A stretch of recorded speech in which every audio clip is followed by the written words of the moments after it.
नमस्कार। आज हामी मङ्सिर कृष्ण पक्षको एउटा विशेष तिथिको बारेमा कुरा गर्दैछौँ, उत्पत्तिका एकादशी। अलि गहिरिएर हेरौँ है त। आज यसकै चर्चा गरौँ।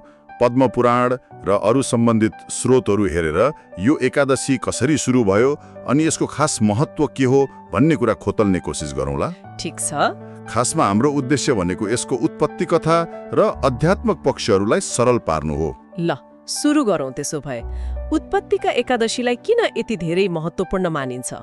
खै भन्छन् नि यही दिनबाट एकादशी व्रतहरू सुरु भएको हो रे। हो नि, बिल्कुल। स्रोतहरूमा हेर्दा यही दिन एकादशी तिथिको प्रादुर्भाव भएको मानिन्छ, त्यसैले यो पहिलो एकादशी हो। ए, पहिलो एकादशी हो। अनि यसको पछाडि एउटा निकै रोचक कथा छ। सत्ययुगमा मुर नामको एउटा शक्तिशाली दैत्य थियो रे। मोर दैत्य? उसले देवताहरूलाई हराएर स्वर्गमै कब्जा जमायो। अनि देवताहरू त आत्तिए होलान् नि, त्यसपछि के गरे त? हो त, उनीहरू पहिले महादेव कहाँ पुगे। महादेवले चाहिँ अब भगवान विष्णुको शरणमा जाऊ भनेर सल्लाह दिनुभयो। अनि उहाँहरू क्षीर सागर पुगेर स्तुति गरेपछि योग निद्रामा मतलब गहिरो ध्यानमा हुनुहुन्थ्यो विष्णु, उहाँ जाग्नुभयो। त्यसपछि त विष्णु र मुर दैत्य बीच ठुलै युद्ध भयो होला होइन त? भयो, त्यो पनि 1000 वर्षसम्म चलेको युद्ध। 1000 वर्ष? युद्ध लम्बिएपछि भगवान विष्णु पनि अलि थाक्नु भने जस्तो भयो अनि विश्राम गर्नलाई बद्रिकाश्रमको सिंहावती गुफामा जानुभयो। गुफामा? हो, तर त्यो मुर दैत्य कहाँ छोड्थ्यो र? उहाँलाई मार्ने विचारले त्यो गुफासम्म आइपुग्यो। ओहो, अनि कथा त झन् रोचक हुँदै गयो। निकै रोचक छ।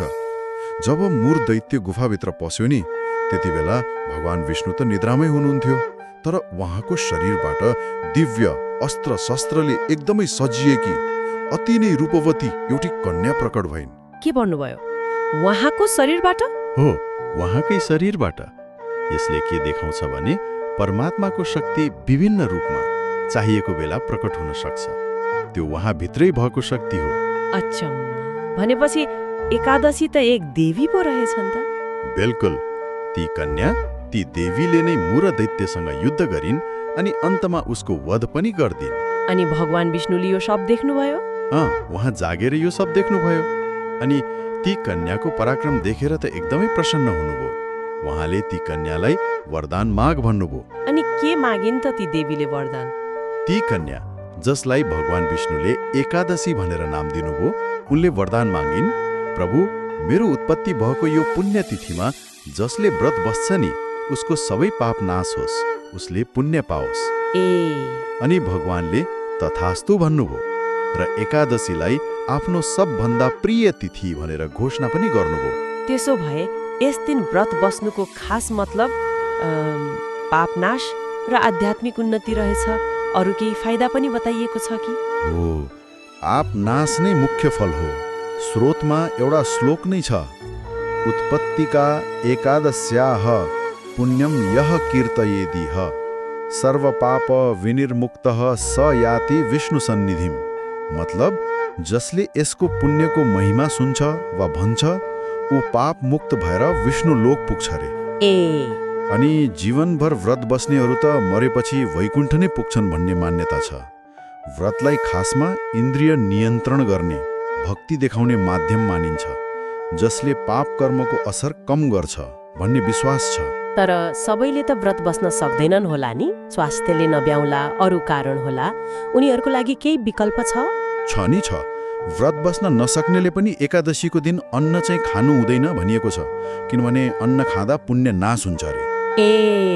अन्न चाहिँ बार्नु पर्यो? हो, त्यस्ता व्यक्तिले फलाहार गर्न सक्छन्, मतलब फलफुल, कन्दमूल, दूध, दही जस्ता कुराहरू, अन्न बाहेक।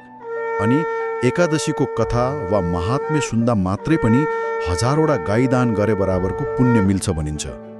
हो र, त्यो त राम्रो विकल्प रहेछ। त्यसो भए सारमा भन्दाखेरि उत्पत्तिका एकादशी भनेको खाली एउटा तिथि मात्रै होइन, यो त स्वयं भगवान विष्णुबाटै प्रकट हुनुभएकी, पाप नाश गर्ने शक्ति भएकी देवीकै उत्पत्ति भएको दिन रहेछ। हो, एकदमै।